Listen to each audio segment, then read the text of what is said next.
अस्सलाम वालेकुम नाजरीन, साहिबान न्यूज के साथ मैं हूं नाइला भट्टी। सबसे पहले शामिल करते हैं आज की अहम खबर शामिल करेंगे इस्लामाबाद से, जहां मारूफ सियासी शख्सियत रहनुमा मुस्लिम लीग नून चौधरी मोहम्मद मुबीन ने इस्लामाबाद के गन एंड कंट्री क्लब में सऊदी अरब के दारुल हुकूमत रियाद से आए हुए दोस्तों के एजाज में एक शानदार ईद मिलन पार्टी का एहतमाम किया, जिसमें पाकिस्तान टेलीविजन के मारूफ motivational speaker Tassaduq Hussain Gilani, Pakistan Peoples Party Gulf के रहनुमा वसीम साजिद, जुल्फिकार महमूद, अफजल चौधरी, कर्नल अजहर सुल्तान के अलावा दीगर दोस्तों ने शिरकत की।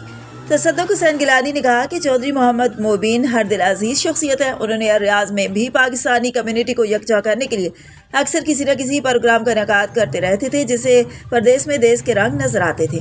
चौधरी वसीम साजिद ने कहा कि चौधरी मुबीन ने हमेशा रियाज से आए हुए ओवरसीज की मेहमान नवाजी का शर्फ हासिल किया है। आज ईद मिलन पार्टी का एहतमाम करके हम सबको एक बार फिर मिल बैठने का मौका फराहम किया है।